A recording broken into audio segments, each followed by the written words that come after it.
Hi, this is esxcli with another great online training session. In this session I'm going to show you how you can add an iSCSI target based on StarWind to a regular Windows 2008 machine, and the nice part is that we are going to use round robin as a multipathing policy. So I already created a Windows 2008 machine. I will show you the settings.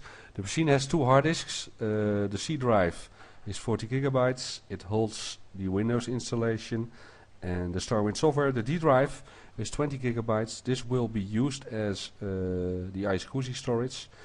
It's also configured with two network adapters. I did it on purpose because ESX4R, where the virtual machine is hosted, when I'm going to networking, has two dedicated virtual switches, iSCSI 1 and iSCSI 2, with are the names of the port groups, and both the virtual network adapters of Windows 2008 are configured and attached to an individual switch and a dedicated physical network card. On the other end, at my L server, my left server, I'm hosting Windows 7. I'm going to eventually add an iSCSI disk to this virtual machine, or a VMDK file hosted on iSCSI storage, and in this virtual machine we are going to do some testing, some I/O testing. So let's get started. Windows 2008.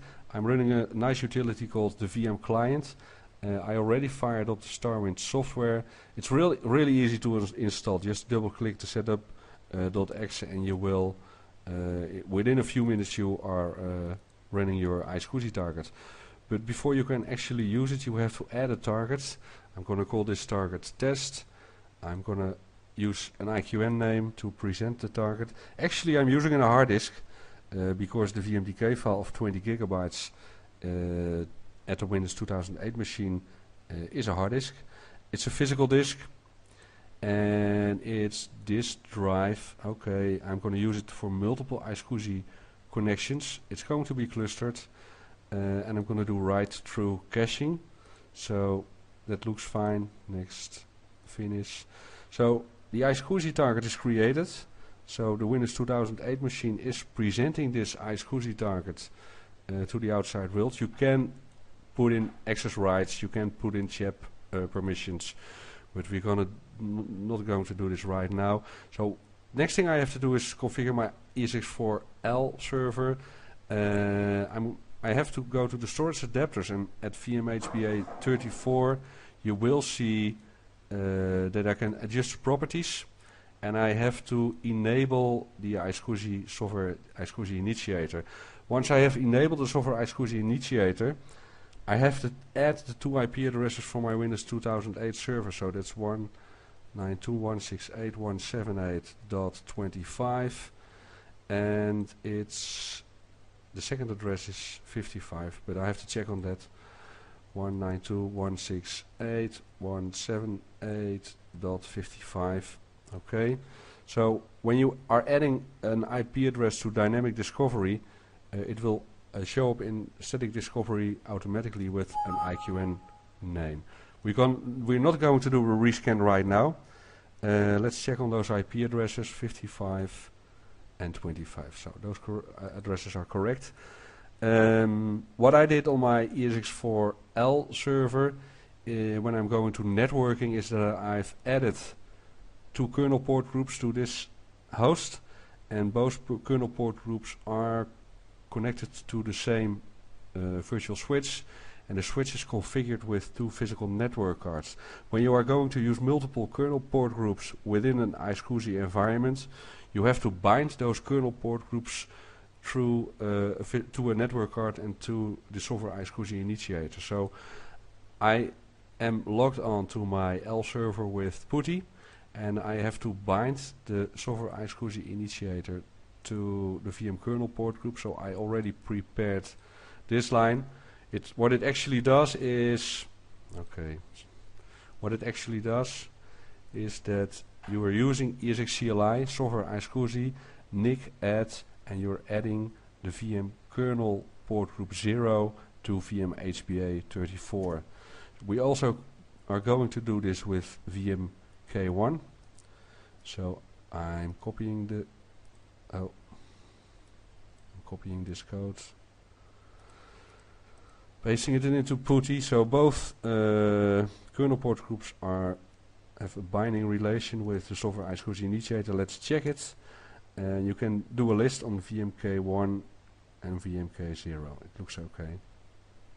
So when that's done, we have to see if the iSCSI storage is presented to our ESX host. So the storage adapter is configured. When we are going to storage and we are adding storage, we should see the iSCSI target, but I think we have to do a rescan first. So let's rescan VM HBA34, and it's rescanning now. Maybe we need to reboot the ESX host. I did several tests, and it was showing 6 path, or showing wrong path. So actually it looks okay. So what we see here is it's fixed. We see one active path on 25. You see it right here. We see one active path on 25 for both kernel port groups, controller 1 and controller 0. And we see controller 2 and controller 3 but at 55. So this looks okay. We have actually already multipathing, but the policy is still configured at fixed. So when I'm going to storage, I must be able to add a data store hosted on the Windows 2008 machine. There it is, 20 gigabytes. Next. I'm going to call this StarWind. Okay, StarWind. Next. 1MB is okay. Finish. So actually I'm creating a VMFS data store right now on the Windows 2008 machine located on the other ESX host. It will take some time, but it will show up right here. There it is. The StarWind storage is added. So the next step we have to do is go to the configuration of my Windows 7 machine, and we are going to add an additional hard disk to this virtual machine, and this hard disk will be located on the newly created data store on Windows 2008. So let's create a hard disk of 8 gigabytes. It's just for to do some load balance testing. Okay, StarWind. Next. Finish. Let's see if this works out. It's still creating a VMFS data store. It's completed. It's adding the hard disk. It's completed. Okay, that's fine. That's smooth.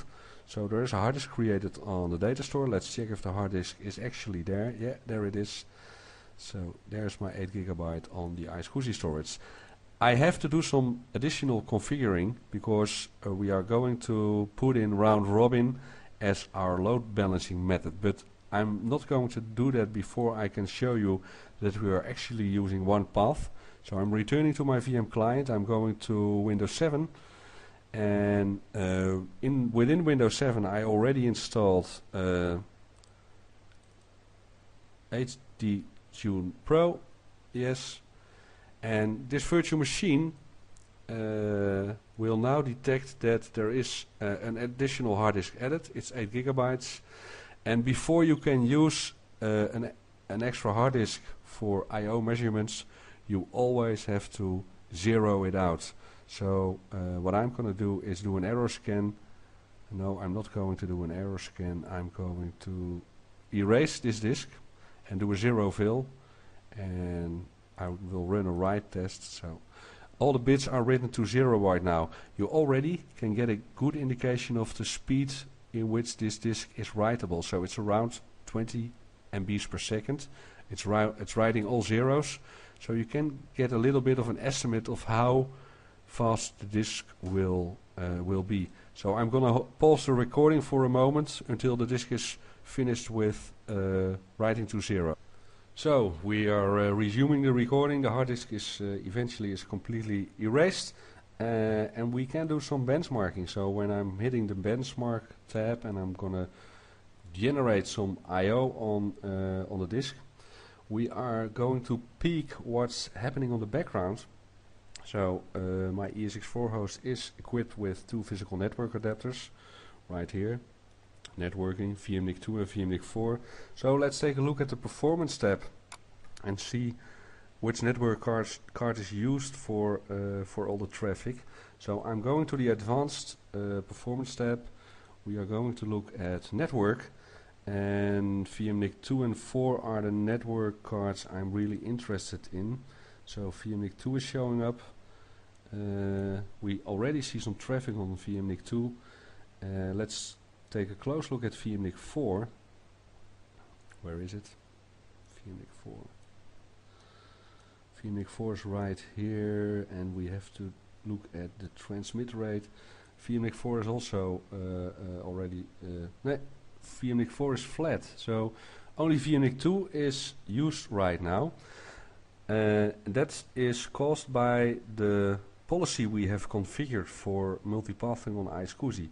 So when I'm going to storage, and I'm going to the StarWind data store, and I'm going to the properties of the StarWind data store, there's a button right here called Manage Path, and Manage Path will show us that the fixed policy is selected. So there's only one active I/O path.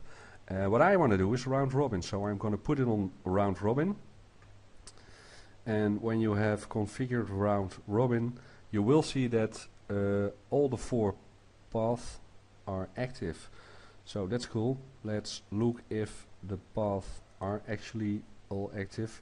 First, let's check in this virtual machine if there is still some traffic. Yes, there is around 30 MBs per second.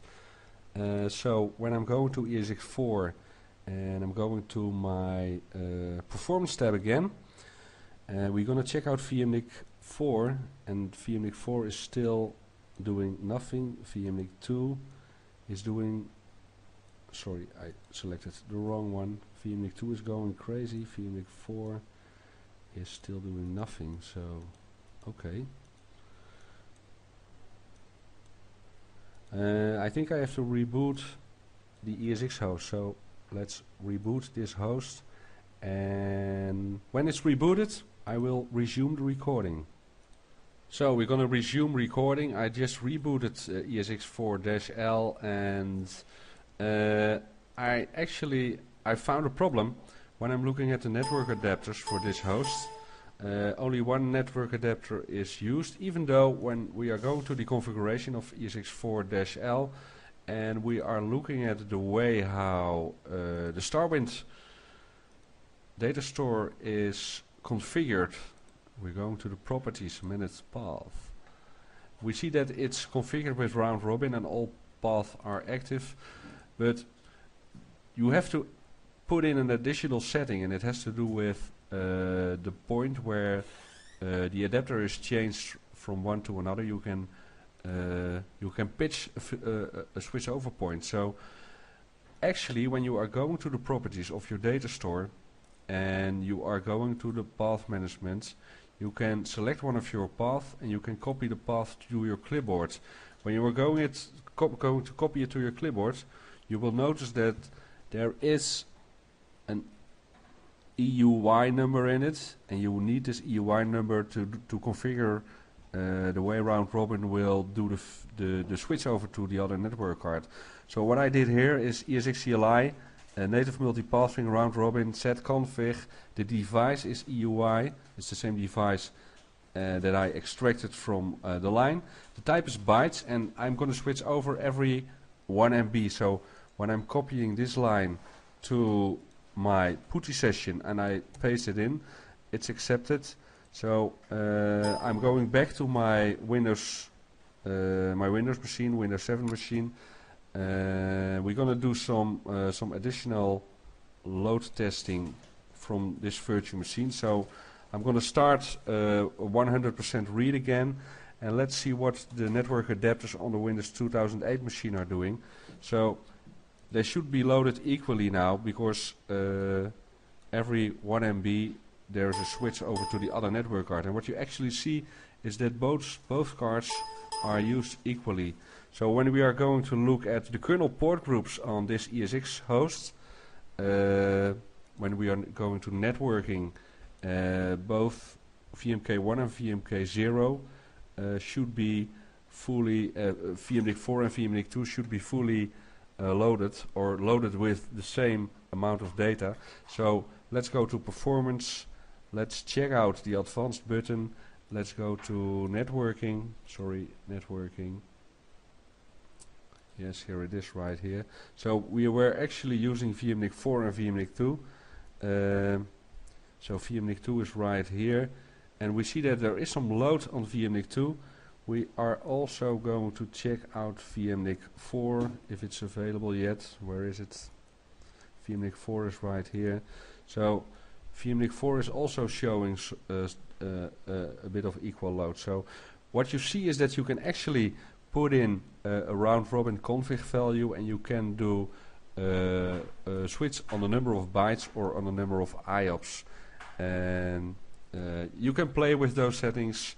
You're just running a great iSCSI target on a Windows machine, and you can get familiar with those settings. Especially handy when you are preparing yourself for the new VMware Certified Advanced Professional exams. So don't forget to download the VM client.